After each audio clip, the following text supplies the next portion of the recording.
se aw ma sangana ka wagati bɛɛ lajɛlen na Mali kɔnɔ Mali kɔ kan an ka foli b'aw ye an kanubagaw an ka émission suivagaw a dabara man jugu fa dabara kokura su ani tile Bariɲa TV Bariɲa Media cɛsirilen don artistes ka ko la kosɛbɛ kosɛbɛ an ka émission bɛ sigi aw ye dɔgɔkun kɔnɔ siɲɛ 2 plateau des artistes ale tɛ émission dogolen n'ale fɔra dɔrɔn sigiyɔrɔ bɛ kɛ jɔyɔrɔ ye ka d'a kan an n'an ka seko n'an ka dɔgɔ tigilamɔgɔ sanga na wagati bɛɛ lajɛlen na a haminanko ye kelen wa an ŋaniyaw ye kelen bi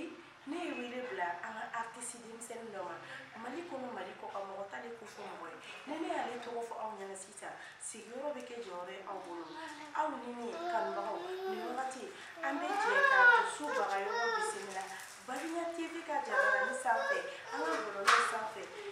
dusu Amina ça va bien kodi basi t'i la alhamdulilayi ka foli kɛ kanubagaw la après ka tila k'i tɔgɔ ni jamu fɔ an ye parce que don o don émission lajɛ min ma deli k'a lajɛ sinon dusu tɛ mɔgɔ dogolen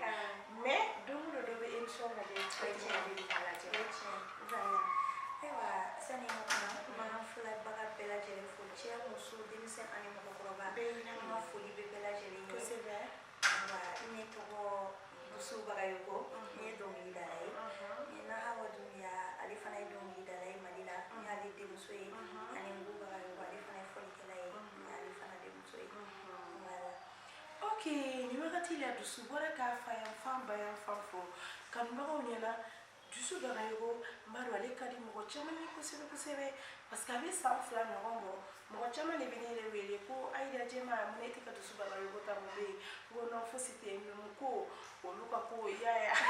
ko tɔnɔ sɛbɛnni tɛ karaba bi ala sɔnna ka aw ni ne garisigɛ don Dusu la Dusu ko min b'a la aw bɛna faamuyali caman sɔrɔ a la hali n'a y'a sɔrɔ ni kumaw ma nɔgɔ an ma ani filamuso de sigilen don kuma sɔn ka nɔgɔya ma dɛ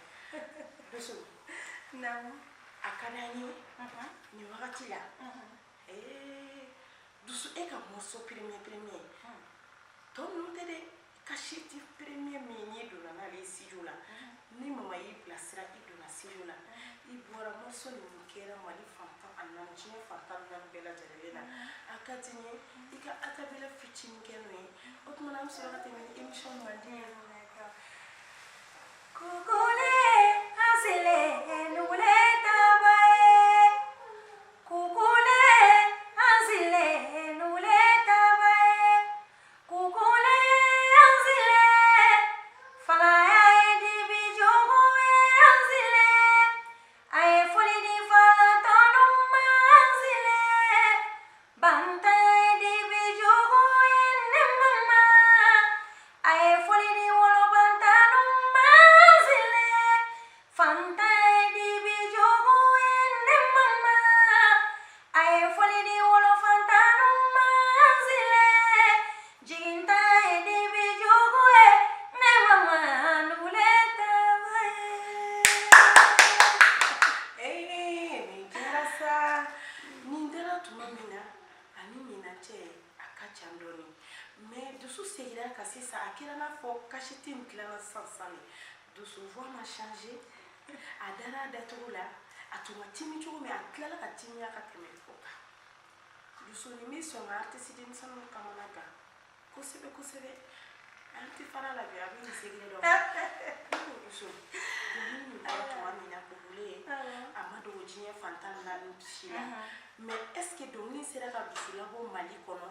ka sɔrɔ mama ta tɛ ka taa ni Dusu ye Dusu ka wuli ka bɔ Mali kɔnɔ a yɛrɛ tɔgɔ la ka taa kɔ kan est ce que morceau nin sera k'o kɛ Dusu ye Ya question in diyara n ye kosɛbɛ sani n ka kuma n bɛ mɔgɔ dɔw barikada kosɛbɛ parce que ne yɛrɛ ye nin cassette in bɔra wagati min na a y'a sɔrɔ n bɛ école la donc n ye bac kɛ n sera bac niveau la n ba ye n tɛgɛ fila minɛ ka taa n di n ba ye Bubakari Jara de ma ORTM na ko bon i den filɛ dɔnkilida ka d'a ye f'a tun bɛ k'i ban ka taa école la ko f'a ka dɔnkili da n'a ka kalan ɲɛ fɔlɔ sisan komi a sera bac a ye sera terminal la i den filɛ nin i b'a dɛmɛ a bɛ fɛ ka dɔnkili da donc n ba ye n minɛ ka don n ye studio la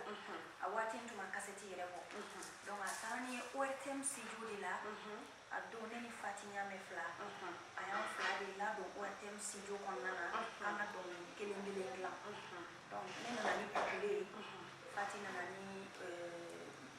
musolu nyani be no ma nyani na ngolo be ta do li titre do fatina no do aussi yo la ne fatika cœur pe fatika na ne ka cœur pe ba sa mal bombo folo donc wo do kele ne tan kera kukule ngora ka do li mi la sisa ani odi enregistré au RTM studio kono ka so ka tan we top étoile la anga top folo bena ina kono na de ma so top be ke enregistré ina la man ken bi anta top la donc a don ala ya ke a invité au ngacha na hawa dunia kumbe tanti tata bambo kumbe ala ka ina la e tanti jena base kumbe tondo habi kumbe ukacha anticipa de kumbe tanti kanja kumbe ado man ken yara ko kaya anta ka andi kanja ma ko kanga mare ni kali janto ni dem seni flaula ni no boko folo e tele la ni yara ka dongli an kabona yara to la dongli donc ko amanga ko damna la donc ayan kalifa kanja la ati janto na donc ko sorola o fe do bo ala yara ke dongli dara do anchara malien ye même malien pela jeli fo ko baraka parce que ni ame dusu mali de do ko sebe voilà net sera malien fo ka sadana donc ni mbora iba fo ko ene de kumbala akera sanga yi so kaseti ya mabo folo bebe ni ma ma yete kaseti mabo folo kaseti mabo folo donc adam nenati mbai na fo ko dusu mi do sisa angata mi blakata Côte d'Ivoire ibeta kukule ibe donc ni wora ni ka faraka ambita ke album donc mbai fle kam blakata Abidjan trata tuma wa ta de fi ali fana donc de la baie Côte d'Ivoire donc ta ali fi ni enregistrement de studio là ali fi no ka cassette bo ai tamanho donc li no de go la cassette ai tamanho meti fe tamara o bebo o se do fo ko na miti de la donc au album ani au glam au laisser fait akli bala so ne ka do gonto be 100 ans ani do ni do ntara album ke wakati mina ne ka cassette folo bora ka so ne be 100 ans ni do ni do donc abora aya so dongli demsan dongli dala o mancha wakati ne kumba sira ko ita mama tumani kone on de dona studio la wakati kele be ka cassette bora no fait wakati kele donc anga o album bora ka beni décembre 2001 ba wakati ka 2002 konna na ani cassette follow bo aya so ambe ka do donc cassette bora o wakati cassette bora domi ay ne soro français to tana ba blasra africolo et festival la france cassette bora domi we mi ere clan ado o bana o do mi clan usine na o desera fu segina ka cassette wara o de ni akili bala tonton ba yeni o de téléphone ka do suika album me ka marché de ani mi clan o be bana bi na do wara de commandé usine na to ni ka do wara clan cassette in fere la ka ta wati dama 100 000 exemplaires ayo soro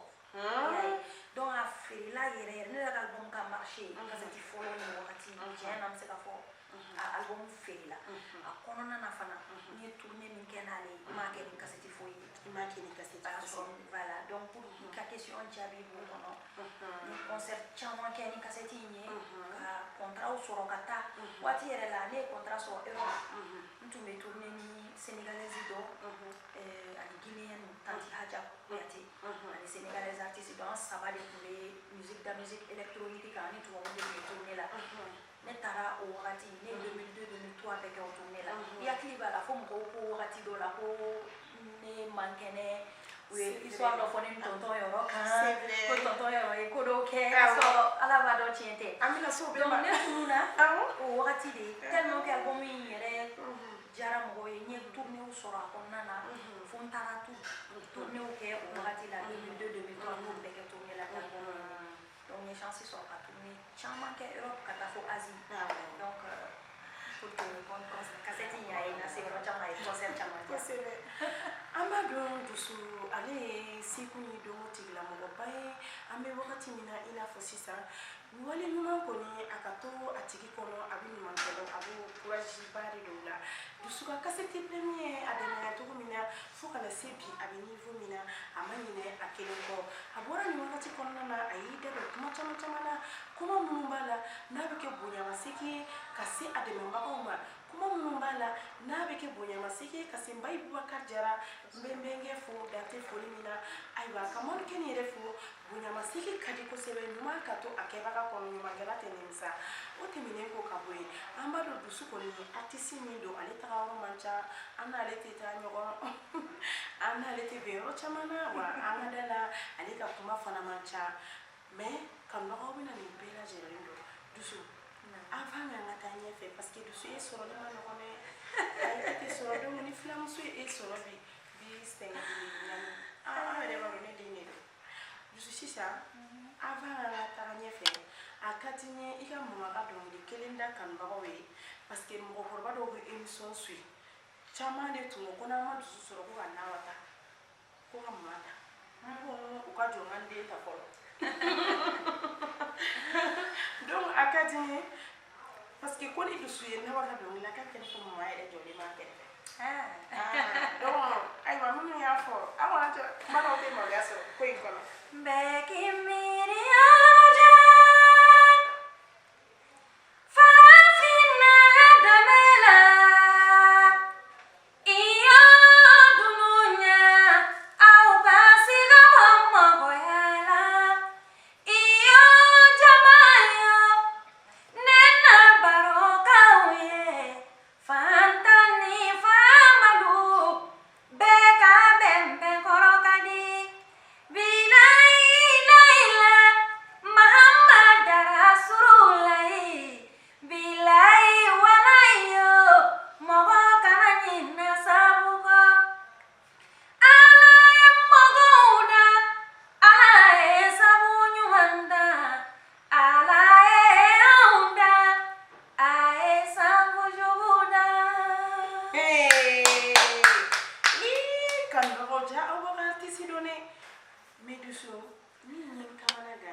parce que si a ko k'a ye jɔn kɛ ko ka tɛmɛ voilà ko ani voyagera a n'a ka mɔgɔw équipe d'affaires aw voyagera aw taara Abidjan k'u tun kan ka sara min na k'i m'u sara o la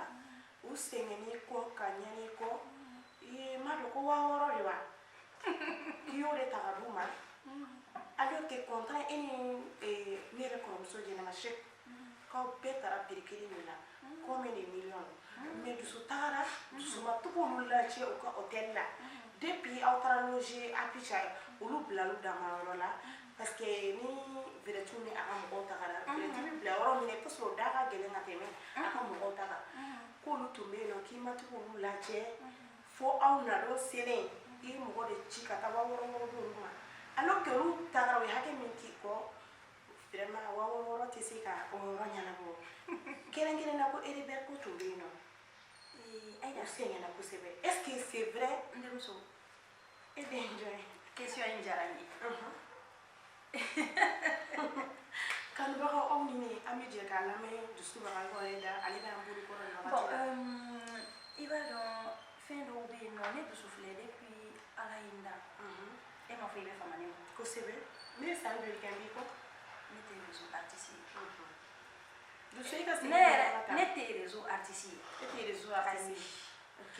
ne tɛ buzz artiste ye n m'a fɔ buzz man ɲi c'est très bien minnu b'a kɛ kuma ma nɔgɔ kosɛbɛ parce que n'i kumana n'i ma don finman gasi la i bɛ don jɛman gasi la ni kuma ma kɛ fana donc ne yɛrɛ filɛ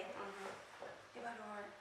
mɔgɔw bɛ ne ɲini jogonin dɔ bɛ ne na an bɛ se k'a fɔ peut-être artiste jogo tɛ ne réservé don kojugu ayida so in kɔnɔ yan ne bɛ se ka dɔgɔkun 1 kɛ salon in kɔnɔ yan n tɛ bɔ kɛnɛma fɛ so kɔnɔ ne yan tɛ bɔ n ka yala man ca i tɛ n ye réseau kan i tɛ n ye fɛn caman na mais ni n ka baara nana n bɛ wuli n bɛ taa n ka baara kɛ kosɛbɛ ayida i b'a dɔn pour que ka nin bɛɛ fara ɲɔgɔn kan n bɛna fɛn dɔ i b'a dɔn kuma dɔ bɛ fɛn dɔw fɛ ka sɔrɔ i ma kuma musicien tɛ ne dusukolo bi min ni ne ka baara ka dɔgɔ ni san 15 ye a musicien tɛ yen k'a daminɛ n ka tamanfɔla la fo ka se n ka basisiw ma ka se n ka batɛriw ma ka se n ka gitarfɔlaw ma mɔgɔ kelen tɛ ne bolo bi min ni ne ka baara bɛ san 10 jukɔrɔ min ni e ka baara bɛ san 10 ɲɔgɔn ne tɛ mɔgɔ kɔrɔ bila ne ka fɔlikɛla bɛɛ ye mɔgɔ kɔrɔw de mɔgɔ kura kelen t'a la han i ni minnu y'a daminɛ ɲɔgɔn fɛ fo sisan fo bi dɔw b'a la fila b'a la a san 23 de filɛ an bɛ baara kɛ ɲɔgɔn fɛ n fɔlikɛla dɔw an ka foli b'u ye ayida yɔrɔ n'i bɛ buna adamaden maltraité n'a tɛ san 20 ni kɔ kɛ ɲɔgɔn bolo dɛ a ma nɔgɔn donc ne bɛ da ye o ye n ka question jaabi la yan o y'a bɛɛ bannen parce que ayida kuma b'a yɛrɛ fɔ san 20 nin kɔ san 10 nin kɔ mɔgɔ kelen tɛ ne kɔ bi k'a daminɛ dɔnkɛla la fo n t'a dɔn jɔn kelen t'a la bi min ka baara bɛ san 10 jukɔrɔ yɔrɔ ni i ka jugu ma ou bien i man ɲi olu ma a tɛ san 10 ni kɔ kɛ baara la ɲɔgɔn bolo dɛ kosɛbɛ baaraɲɔgɔnya kɔnɔ ko baden de b'a kɔnɔ o ye tiɲɛ ye n'i ko n'an ka jɛ i ko n'an ka kɛlɛ ja b'a kɔnɔ kɛlɛ b'a kɔnɔ kosɛbɛ mais mɔgɔ tɛ don kelen kɛlɛ ta ka bila kɔrɔlen caman don dumanw tɛmɛna kosɛbɛ mɔgɔ ni mɔgɔ ye san 20 kɔni kɛ baara la ko bɛɛ b'a kɔnɔ jaw bɛ na gɛlɛyaw b'a kɔnɔ nɔgɔyaw b'a kɔnɔ kosɛbɛ o y'o bannen ne t'o question ne tɛ n da don o la o y'o jaabi y'i bolo d'accord yɔrɔnin kelen b'a la n ka bonya bɛ n ba ye kojugu ne woloba de ye tanti jɛnɛba seki ye i bɛ ka histoire min fɔ histoire in kɛra 2006 i hakili bɛ i bɛ 2006 dɔn 2006 ni bi san joli don dɔ b'a la 2006 2023 2006 2023 kosɛbɛ a mɛnna dɛ a mɛnna 2006 y'a sɔrɔ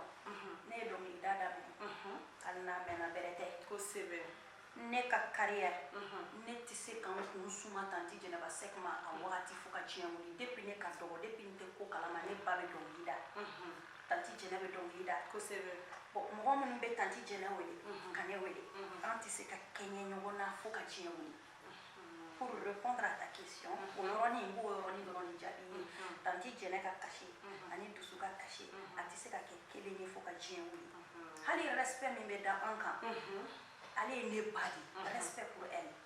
i donna ka mɔgɔ mɔgɔ sɔrɔ baara la ayi i b'o ka bonya i b'o bila yen sa ne ba de ye n ba ye ne tɛ se ka n kun kɛɲɛ o la an ka kasi tɛ kelen ye an ka kow tɛ kelen ye n m'a fɔ n bonyalen tɛ dɛ mais e kɔni b'a dɔn n'i ye tanti jɛnɛ jɔ ka ne jɔ bɛɛ bɛ boli k'i ɲɔngiri tanti jɛnɛ kɔni ye ka ne jɔlen to o bɛ ɲɔngiri yɛrɛ o jɛlen tɛ ayi mais n'i yɛrɛ ɲɔngirila ne ka n ba jɔlen to ne tɛ sɔn o ma n'i ye ne ba tanti jɛnɛ jɔ yan sisan ka ne jɔ yan bɛɛ b'i ɲɔngiri ale de ka an ba filɛ k'ale respecté ka tɛmɛ yɔrɔ kuma tɛ na i ka taa baara kɛ n b'i sara nin na n b'o ɲɔgɔn de dusu ma kosɛbɛ ayi olu tɛ se ka kɛ kelen ye dɛ ne b'a dɔn u tɛ se ka kɛ kelen ye i y'a faamu bon artiste ka n bɛ fɛn kelen fana fɔ artiste ka contrat n'a ka manager tɛ n'i ma jɔ ni si ɲɛ tɛ d'a kan artiste ka manager de b'a ka contrat kɔnɔko dɔn artiste ka manager de b'a dɔn artiste sarala nin wari hakɛya la n'a bɔra i yɛrɛ n'i ka manager la mɔgɔ si tɛ se k'a fɔ k'i ka cachet kun ye nin ye an baw de ye olu de ye artiste kɔrɔbalenw de n ka bonya b'u bɛɛ lajɛlen ne baw ka ca dɛ Tati Jɛnɛ dɔrɔn tɛ ne ba ye Mali artiste bɛɛ walayi ne b'u bɛɛ fo n baw de don donc n ka bonya bɛ s'u bɛɛ lajɛlen ma n bolo fila bɛ n kɔ o ye n bolo bɛ duguma i bolo bɛ kɔ ok nin wagati la kanubagaw aw bɔra nin wagati la ka dusu baga ye ko ale kɔni bɔra fana a fana ye jaabili kɛ jaabili min b'a la n'a kɛra bonya kɔnɔ a kɛra karama kɔnɔ an b'a fɔ dante foli min na an b'an ka Mali artiste bɛɛ lajɛlen fo ko dɔw bɛ yen nɔ n'a kɛra a kana kɛ réseau sanfɛ kuma ye aw ka to ka ɲɔgɔn ɲininka a la so an bɛ bɛɛ lajɛlen fo dante foli min na kɛrɛnkɛrɛnnenya mɔgɔw ye faamuyali sɔrɔ ne y'o de fɔ mɔgɔ fila ni ko donn'u ni ɲɔgɔn cɛ n'i ye kelen lamɛn n'i ma kelen lamɛn i ye min fɔra lamɛn n'i wulila ka filanan jalaki k'a bɛ ta a bɛ ta i bɛ don fili kɔnɔ i b'u fila bɛɛ lajɛlen lamɛn i n'a fɔ an balimakɛ bɔra a ye kuma caman caman fɔ n'o de Sɛki Karame an fana sera dusu ma an ye dusu ɲininka dusu fana y'a ka jaabili kɛ n b'a dɔn kanubagaw aw bɛɛ lajɛlen a y'aw ta tɔmɔ kuma in kɔnɔna na an ka foli ni tanuni baw ye an ka artiste tɛ se ka kɛ foyi ye n'o kanubagaw tɛ donc su ani tile an ka foli baw ye dusu baga ye halisa i ni balimamuso bɛ ɲɔgɔn fɛ animatrice Aïda Diamani Jalo donc an b'i ka question kɔnɔ halisa parce que question tɔw bɛ yen nɔ n b'a dɔn wagati bɛ sɔn k'an ta an tɛgɛ ma dusu k'i tununa Mali kɔnɔ ko dusu tɛ y'i la mɔgɔ t'a dɔn dusu bɛ yɔrɔ min na a bɛ Faransi de wa a bɛ Paris wa a bɛ Amérique de wa ou soit dusu b'a ka salon in kɔnɔ parce que ne ɲɛ bɛ salon in na cogo min n'i donna nin kɔnɔ ne yɛrɛ sɔnna ko sɔn ka kɛ baara ye dusu ko dusu tununa kojugu ko yalima ko dɔnkilida de ma di dusu ye ne wa ko jumɛn de ye dusu tunu ko ye tunu kojugu n y'o de f'i ɲɛna peut-être n tɛ dose kɛ ou bien peut-être i tɛ ɲɛ ka caya mais o ni n tununa kojugu o fana tɛ kelen ye ok o tulo b'a la n bɛ n seko la parce que n bɛ nin na n bɛ ka baaraw kɛ dugu ma n bɛ nin na n bɛ voyagew fana kɛ n bɛ festivaliw kɛ extérieur la en même temps n bɛ concert dɔw fana kɛ donc n tununa maliyɛnw de la dɔɔni parce que dernièrement n tun bɛ Faransi voilà n tun bɛ Faransi concert na n bɔra ka bébéni sɔrɔ donc o activités ye n tunu dɔɔni voilà a tɛ un an bɔ n ye bébéni sɔrɔ voilà min na donc olu bɛ n tunu dɔɔni en même temps yanni o ka kɛ fana n tun bɛ concertw la n bɛ voyager o b'a to ni n ka famille bɛ tunu ɲɔgɔn na dɔɔni voilà sinon ma kelen bɛ o na n bɛ to ka n bɔ a jakɔrɔ fana ok ne yɛrɛ ye mɔden kurakurani sɔrɔ n bɛ ala fo k'a barikada ala ka mɔden balo parce que ne den ale yɛrɛ saba dusu tɛmɛnen kɔ ka bɔ yen ko mun de la an tɛ dusu ye réseau sanfɛ c'est comme ne bɛ misaliya kɛ n yɛrɛ kan quoi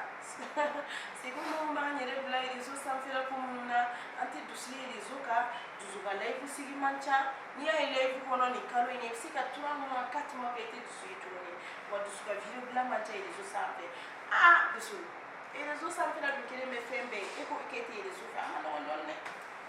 dɛ ko n t'a fɛ parce que i b'a dɔn diɲɛlatigɛ yɛrɛ bɛ cogo min na bi foyi tɛ marché ni réseau internet réseau tɛ sisan réseau bɛ na ni ɲuman ye a bɛ na ni juguman ye ayiwa ne yɛrɛ kɛra mɔgɔ ye ne bɛ siran réseau ɲɛ kojugu parce que i b'a dɔn hali live ne dusu bɛ siran ka sigi mun na parce que ne b'a fɔ de live a tɛ préparé a tɛ enregistré i sigilen i bɛ ka fɛn dɔ de fɔ kuma dɔ ye fɛn dɔ ye n'i y'a bila fiɲɛ fɛ ka ban a taara de kosɛbɛ donc tellement que ne yɛrɛ tɛ fɛ ka don n ka famille gasi la ne tɛ fɛ ka fɛn fɔ min bɛ mɔgɔw tɔɔrɔ n tɛ fɛ ka ko kɛ parce que Aïda mɔgɔninfin y'i yɛrɛ de kosɛbɛ ne bɔra mɔgɔ min na yɛrɛfɔ tɛ n tɛ n'ale fɔ mais bɛɛ b'a dɔn k'a fɔ fo ka se bi ma ne bɛ exemple ta o de kan ne ba Aïda i tɛna mɛn k'i y'a ka manamana ko mɛn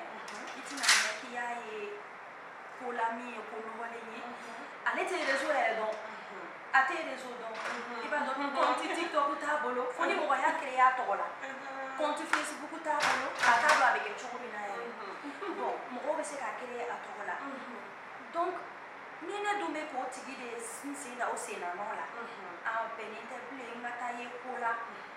ko min tɛ o danbe parce que a ye fɛn kelen de fɔ ne ye a ko karisa mama n'i b'a fɛ ka ɲɛ sɔrɔ dɔnkilida la kana don ko dɔw sira fɛ sinon a b'i ka carrière don mɔgɔ la donc a ka di n ye k'o kɛ o kumakan in suit voilà toujours n bɛ k'o de suit donc n tɛ se ka n permet ka n yɛrɛ bila ko dɔ la a tɛ ko n tɛ taa réseau kan dɛ ne ka page Facebook presque 1 million d'abonnés. Voilà, presque 1 million, presque 1 million d'abonnés. Belle tâche 1 million d'abonnés là. Donc, mes films là, mes photos là, comment ma femme fait, mes para damadamo là, comment là. Mais tous les jours, quand tu as réseau quand tu es là, à quel est ma doni, ma fille pas les couler ma femme t'es, nous avons bien qu'on mandine ou bien qu'on les autres mandine au thé. Ben il quelque chose de lui. D'accord. Famille ni so kuma kono nana ni famille ni ko nyuma ye kusebe ama fo sidi miseni mo ko ba hakili bala parce que mo ma sabi kuma do finya na de shini be nyina ko donc toujours ali hakili be amama inga kuma kana mama te mesira mo fe ate fika te mo fe ama fo ni tam ni mesa masama ala ga wakati bela jerelina dusu te mene ko kabwe ina fa saya ira kamba la dusu matu me dusu be parala ko kana la boye anga tare akadanya anga artiso shuri tile koko mo ka au kanu ko se artiste ka ko ka teme anga me lu se ka min ka au ye artiste ko ke au ye c'est parce que na tagara yo au de ba yira au fasu ba ma be au de ba ma ba ma liba ko na o sama na ka wakati don dusu ya yira dusu be para de la ko kana na ko sebe ne wakati ko no dusu ka bara fanga ka bo anga ko kan jamana la ka tele yanka maintenant faut à façon malaide mana tayo man dara ko be yero yo na dara ko ti yero do ma ba yere fo ani ne mo de ni ko fara ko be sela alhamdulillah rabbil alamin ala ga te balo iko do so ko ki yeto ni me kuma chama ko no do ko ki ni yere fa kai ko ya kuma ma no no de am fai kena yo jalo choba ko au kite kusebe donc ame fe iga fitini fe kan ba o kusu parce que le do ni fa ro kadi o masa ini fa kadi ya ko sebe wa o ni ko dusu ga tuni ko fa se mala ko se ko dusu tum bana ni mo yere mai ka teme tonto ro ka ko dusu tum magene ayo mo mai ni mo min kaindi na be hine ni mo kada e ko ne fa o le yoro ai ne kada e ko ju e ba do ne kada e ko mina abene wole de ko an ga deni ganani parce que ne kele ne be babu donc aba fone ma yoro wari ganani e dengele ni abene wole de ko an ga deni ganani yayi tellement que ne kadi tonto yoro album do be no be mo na dunia kono take ni ala mene de kanu ne de be ka cœur et ka ti jene on est jena ka do frère que si do la album be fla camera ka kan fe bala apamana ngaw ayan de ga be da chuko la anya be da si do la ko c'est vrai ini mo me mali yoro to ba ka o te si ka ke donc ne ni tonto yoro ka di kuju et puis tonto yoro ko ne fa ko ba ne o ba o ko ke o ko ke da ka o ni tirike fo saya ku fara saya di ufara ka ko na wallahi ne fa ko ba da ka o ni tirike de ko yoro chalo e tonto yoro fo saya ka mu fara ka ko na sinon kele mu fara fo mu fara yoro ide mo mi it's ka jugu ma ko tigila ni so ne mi fi da ne la mo ne tunna na album follow wakati ni 2002 2003 histoire mo be na no kumari parce que mo ta do be yoro mina o ta do be femina donc ne bora ne balla ka tunu a so sanga kumbe ya wakati donc o so a wakati ni album ja mo e tellement a ko nouveauté o e demsani donc il dala tuma chanya ke chuo mi donc o jabe mo la ne balla do ma tunu donc mo ta do be mi o ta donc qu'est-ce qui se passe histoire chama ya va do era ko ne embarasso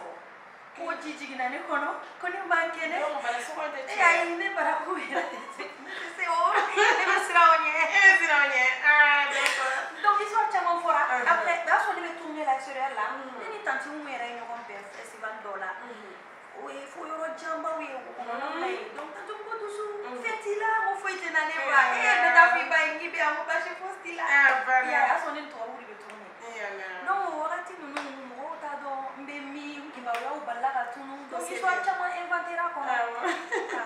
sinon foyi tɛ ne ni n fa cɛ walayi ne ni n fa ka di kojugu kojugu kojugu walayi wa sɔɔni an bɛ sɔn ka fitinin yɛrɛ kɛ o projet bɛ sen kɔrɔ o bɛ na ne ni n fa yɛrɛ jalo an bɛna dɔnkili dɔ da k'o bɛ sɔn ala sɔnna o bɛ kɛ tibitibini de i wagati la aw kɔni aw bɔra k'an ka artiste mankan mɛn n'o de ye Dusu Bagayoko ye kuma caman fɔra Dusu bɔra k'i da don kuma ninnu tiɲɛna an b'an yɛrɛ fa fo kɛrɛnkɛrɛnnenya n'o de ye Yɔrɔ Jalo ye n'o de fɔ aw ɲɛna fulaw tɛ ko lankolon ye anw fulaw an ma dusu dilannen ɲanen yan an sago bɛɛ de kɛrɛnkɛrɛnnenya Jalolakaw cɛ ye fila de ye ne cɛ ye Jalo de yɔrɔ kɔni ni ko b'a la i cɛ tilala ka kɛ yen tuguni ne yɛrɛ ni n ka siriba ne tɛ kuma dɛ n'i furula n'i ma furu fulaw ma a ma ɲɛnabɔ n bɛ kɛrɛnkɛrɛn n bɛ Sama Jalo fo a tɛmɛna ni plateau kelen fɛ n ka foli b'a ye dante foli min na Dusu ayiwa waati kɔni sera mais yan'an k'an kɔ don ɲɔgɔn na ni ne bɛ tɛ se ka la parce que ni e ma di Ayida i tɛ se ka tiɲɛna i ka di n ye mɛnɛ yɔrɔ o kɔni siga t'o la kanubagaw o de ka d'o ye an bɛ an y'o de fɔ k'a k'o da ko ni nana ko k'a fa ɲɛna k'a k'o da parce que Dusu ko e k'o dɔn min muso ko k'a bɛ min ko la Ala de b'a dɔn hali ni cɛ man di ye dɔrɔn ou bien ko dɔw kɛr'i la ka tɛmɛ n'i y'a lamɛn k'i bɛ ɲinɛ o bɛɛ kɔ Dusu ni ne miente creala ni ne miente sewa ni ne miente creala ni ne miente sewa Aida Dusu miente creala itinye bo mogo jugula oluban tinya itinye bo foba jugula oluban tinya itinye bo kerefe maula nunumban tinya Aida emine miende de science tolontala Aida tolontala ye tolontala ikadinye yɛrɛ ka di n ye kojugu Ala ka ne balimakɛ minɛ ka d'i ma an b'i yɛrɛ fo depuis aw ni furu an yɛrɛ ka vie tous les artistes ka ni ma fili ma ɲinɛ Dusu Bagayoko de don Madame Jalo aw bɔra ka faamuyali caman sɔrɔ ale ka question kɔnɔ aw bɔra ka faamuyali caman sɔrɔ a ka musique kan kɛrɛnkɛrɛnnenya la a y'a nacogo fɔ musique la mais Dusu a ka d'an ye bi artiste denmisɛnnin dɔw bɛ i dɔgɔninw bon a ka d'an ye parce que bɛɛ ko ko aw ka dɔnkili i yɛrɛ ye denmisɛnnin de ye mais différence bɛ dɔnkiliw ni ɲɔgɔn cɛ dɛ hali ni jaabi ɲuman t'i ye ni question jaabi ɲuman t'i ye e yɛrɛ b'a dɔn ne y'i furu sunkalo farikan de donc i bɛ question jaa a ka d'an ye i ka conseil fitinin di dugumɔgɔw ma ayiwa o diyara n ye conseil min bɛ n bolo k'a fɔ artiste denmisɛnninw ye n yɛrɛ ye artiste denmisɛnnin ye n bɛ min fɔ n fana ka kɔrɔ ni minnu ye ou bien ni ye dɔnkilida daminɛ minnu ye parce que hali ni si ka kɔrɔ ni n ta ye n'i ye dɔnkilida daminɛ n kɔfɛ anw b'a f'i ma ko artiste denmisɛnnin o fana ka kɔrɔ ni ye dɔnkilida kɔnɔna na donc n bɛ min fɔ olu ɲɛna bonya kɔnɔ ni n bilala min gasi la o ka yafa n ma kuma ka gɛlɛn a ye tɛ bila mɔgɔ gasi la kuma ka gɛlɛn ne ye nin jaabi dɔ bɛ fili la o bɛ fili la n bɛ min f'u ɲɛna mɔgɔ n b'a fɔ fɔlɔ u ka bonya u ka ɲɔgɔn bonya an ka ɲɔgɔn bonya baara in kɔnɔna na kosɛbɛ ça c'est le plus important ne ko mɔgɔ kuma plateau kan n b'o kelen de fɔ an ka ɲɔgɔn bonya baara in kɔnɔna na n'u ye bonya fara u boloda la i b'a dɔn n'i gɛrɛla mɔgɔ la k'a bonya k'a nɛgɛ walahi i bɛ s'a tigi la kosɛbɛ i bɛ ma f'i tɛ caman dɔn dɛ hali n'i bɛ caman dɔn min b'a tigi bolo i b'o sɔrɔ ka fara i ka caman in kan o fana bɛ dɔ fara i ka ko kan kosɛbɛ i y'a faamu donc u ka an ka ɲɔgɔn bonya baara in kɔnɔ minnu ye baara daminɛ i ɲɛ i ka o tigi bonya donc o de bɛ se ka dɔ fara i ka kow kan o ye kelen ye ni bonya bɔra yen baara u ka baara kɛ ayida k'a fɔ ko n bɛ na dɔrɔn n bɛ dɔnkili dɔ da dɔrɔn n bɛ mɔgɔ kelen fila b'a fɔ k'a ka di walahi n'i ma baara kɛ i ka sanga tɛ bɔ sini na ka sinikɛnɛ sɔrɔ a bɛ kɛ tile kelen sanga ye a bɛ ban quoi parce que baara ɲuman tɛ alors que n'i ye baara ɲuman kɛ walahi hali n'i ka baara ye san 20 de sɔrɔ i b'a sɔrɔ i ye dɔnkili kelen min bɔ bi n'a bɛ san 20 na bi dɔw b'a lamɛn parce que a ka di parce que bara ɲuman de b'a kɔnɔ a tɛ nege bɔ quoi a dɔnkili tɛ nege bɔ a ka di parce que a dilannen don ka ɲɛ kosɛbɛ o ye baara ye baara ɲuman ani bonya n'o bɔra yen ani courage artisiya ye courage de ye ni courage t'i la a bɛɛ banna awɔ parce que i b'a dɔn baara in kɔnɔ yɛlɛ ka jigin de b'a la waati dɔ ka di waati dɔ man di i b'a sɔrɔ waati dɔ la sanga bɛ yɛlɛ waati dɔ la mɔgɔ t'i ɲininka hali mun b'i kun bon n'i découragé o wagati ninnu na ko parce que bi ka gɛlɛn waati dɔ la i bɛ se ka waati joli da ɲɔgɔn kan concert hali tɛ wele k'i ka taa concert kelen kɛ bon n'i découragé la o wagati ninnu na i b'a bila de i b'a fɔ nafa yɛrɛ tɛ dɔnkilida in na mɔgɔ tɛ ka fɛn sɔrɔ a la n sɛgɛnnen don n bɛ ka baara kɛ n tɛ ka nafa y'a la donc i b'a bila mais il faut que courage de ka k'i la i k'a dɔn k'a fɔ k'o ye wagati la ko de ye o fana bɛ tɛmɛ hɛrɛ wɛrɛw bɛ na kɔfɛ i b'i yɛrɛ di baara ma a wagati hali n'i tɛ ka concert kɛ i bɛ baara kɛ jukɔrɔ après baara ɲuman de b'a yɛrɛ feere o ye tiɲɛ i y'a ye donc n b'a f'u ye u ka baara ɲuman kɛ u ka ɲɔgɔn bonya dɔnkilida in kɔnɔ i nana mɔgɔ mɔgɔ sɔrɔ baara la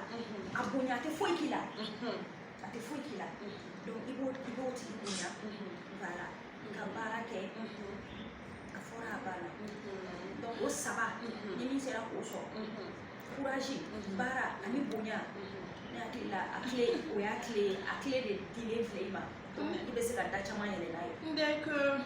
ni wagati la an ka artiste n'o de ye dusubagaw ye a yɛrɛ ye artiste denmisɛnnin ye mais alhamdulilayi rabbil alamin a y'an ka faso kunna bɔ yɔrɔ caman na ale kɔni bɔra an ko ka conseil dɔ di a dugumɔgɔw ma a bɔra ka conseil ɲuman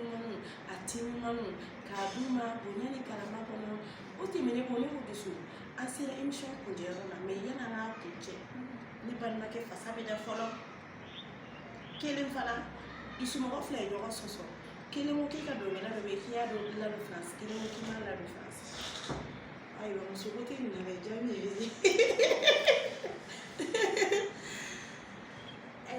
dɔnkɛla jumɛn kelen fɔlɔ bon n b'a kelen fɔ mais ko bon ne baarakɛɲɔgɔn caman taara France i y'a faamuya bon n bɛ se k'a fɔ voyage de ye n'u bɛɛ fara n ka dɔnkɛla Tima kun ka di bɛɛ ye nin tɛ yɛrɛ kelen ka tɔgɔ fɔ ayi Tima kun ka di bɛɛ ye ne m'a tɔgɔ fɔ e yɛrɛ y'a tɔgɔ fɔ Tima kun ka di bɛɛ ye mais a sigiyɔrɔ bɛnna Faransi ma bi bi in na Dusuka Tima voilà Dusuka Tima a yɛrɛ b'a fɔ o de fɔ a ko n'ale nana Mali la don o don ko ni concert nana ko ni mɔgɔ y'i jɔ ale ɲɛsira la ale b'o ta ko dɛ n'a bɛ baro kɛ don o don donc ale ko ten donc